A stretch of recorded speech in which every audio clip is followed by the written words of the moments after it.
Hi guys, thanks for tuning in to this Diagnostic World video. In this video we are going to be demonstrating the iCarsoft JP version 2.0. In this video it's going to be a little bit of a more in-depth review and an in-depth demonstration.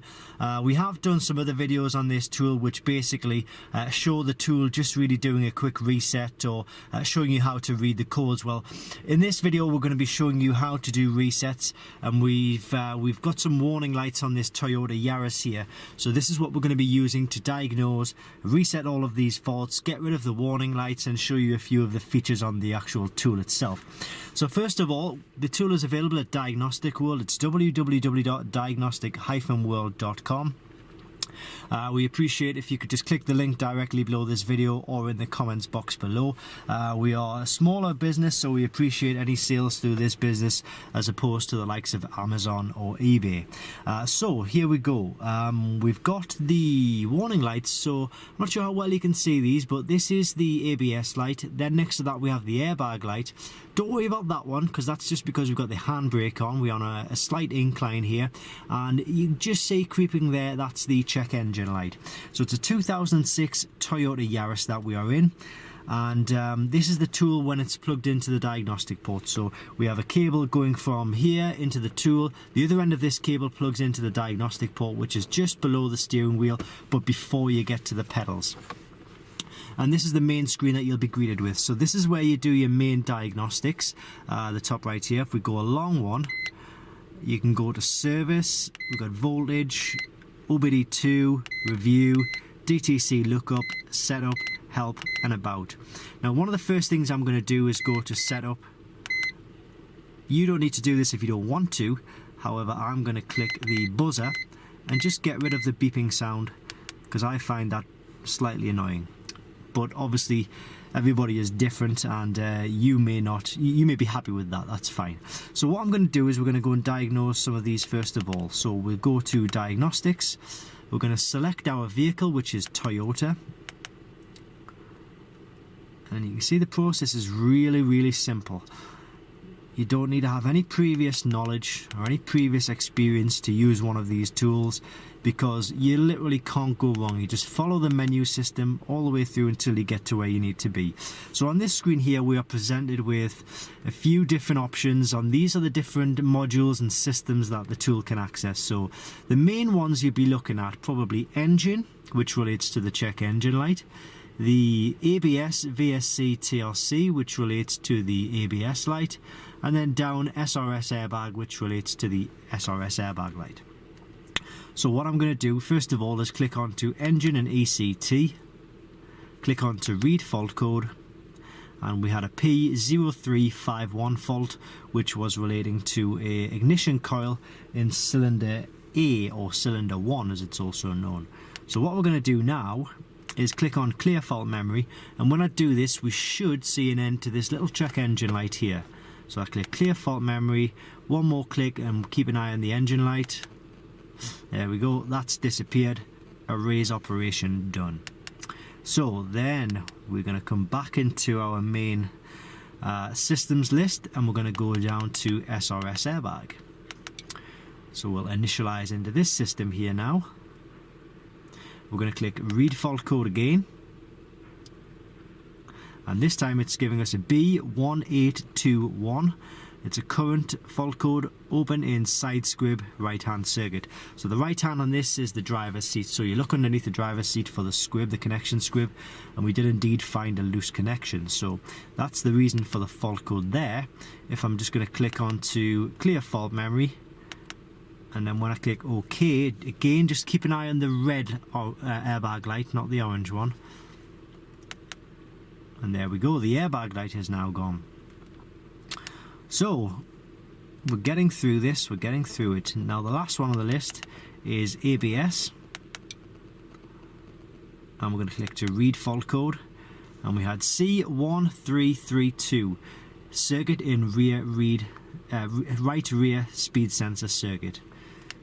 So we'll come out of that, we'll click on clear fault memory, Click OK. Now the ABS system in this particular vehicle is a little bit different. It might differ from vehicle to vehicle, but in this car you can erase the codes, but the light won't go off until you turn the engine off and then back on again. So I'm going to do that now. So I'm going to go engine off, then engine back on, and the ABS light has gone off, and all of the lights have gone off now apart from the handbrake light, because the handbrake is still on. So yeah, so obviously what you could do also is, if you wanted live data from your engine, you click in the engine module and go to view data. It's telling us application is running. So these are, if you look here, 1 of 144. So it's basically telling you there are 144 different live data values that you can actually obtain from this vehicle. So if we click onto F1, it just basically selects everything, and then F2 to click start. So it's going to communicate with the engine module, and then what we've got here now is all of the live data values. This is exactly what's happening right now in the vehicle. So we've got the coolant temperatures. Go down. Do we need to? Ah, yeah.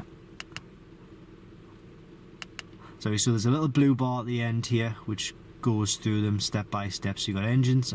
Sorry, it's just taken a second or two to keep up. So we've got engine speed, vehicle speed, ignition advance, intake air.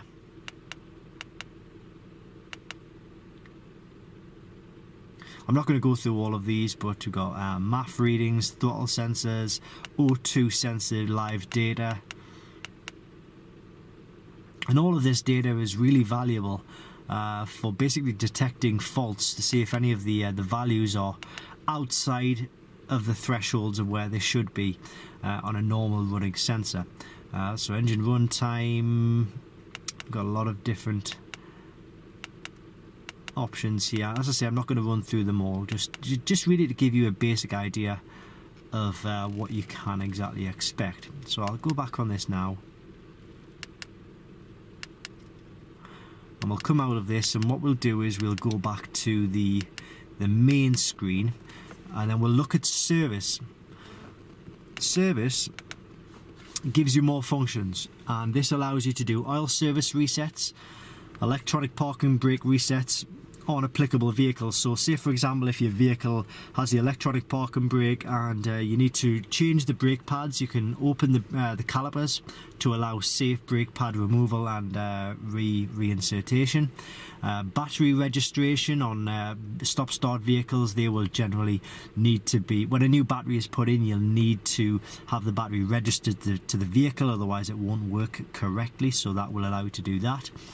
Electronic throttle control, steering angle sensor, and diesel particulate filler. It is important to know, and I do want it to be made known, that just because these options are here doesn't necessarily mean they work on all vehicles. You may only get DPF on, which works on say 70% of the vehicles which are covered on this tool. So the iCarsoft engineers, they're always trying to develop the software for these kits onto the vehicles, but sometimes there is a little bit of coverage which is not exactly covered. So it's always worth just giving us a quick check at Diagnostic World, and we'll do a check for you to make sure the tool is suitable for your needs and whatever system or function you're actually looking to carry out. We could do battery voltage test. It just gives you a maximum and a minimum, and a current. So obviously the current fluctuates ridiculously quick to obviously me tell you what it is, but that's the minimum, that's the maximum. So we've got a good battery on this car. This OBD2 gives you the option to diagnose engine faults on cars which are not Japanese vehicles. So say for example, you might also in your family have an Audi, a BMW, a Mercedes, a VW or whatever. It allows you basically to diagnose engine faults on cars which are not Japanese as well. So that's a good little option as well. You'll also get the live data functions from that as well. And then the rest are just basic. If you've recorded any data, look up some fault codes, set up the tool, about, gives you serial numbers, things like that. but it's a great tool. It's an absolutely fantastic tool. We've used this tool on a number of Japanese vehicles already, and well, every step of the way it has allowed us to diagnose the fault, reset the fault code, and reset the warning lights as well. So it's highly recommended, and this tool does replace previous generations of iCarsoft tools.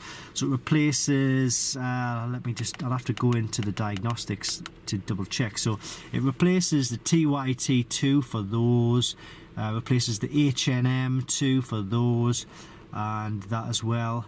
And no, they didn't have a version, a version 2. So this is the current version for these, but this is the newest version, in fact, and it replaces a lot of other older versions via iCarsoft. So it's well worth the investment if you are looking to do your own diagnostics and maybe look after your own vehicles in your family or your fleet. So as I say, I'll put the link to these kits directly in the description and in the comments box below this video. You get free updates for life, free after sales support. If you have any questions or you have any problems with your kit, by all means come to us and we'll get in touch with the iCarsoft engineers. We have quick links to that to get quick answers, and hopefully if there are any issues, do the relevant software updates to bypass or get around those issues. So thanks very much for watching. I appreciate if you stayed with us for this far through the video, and see you next time on Diagnostic World.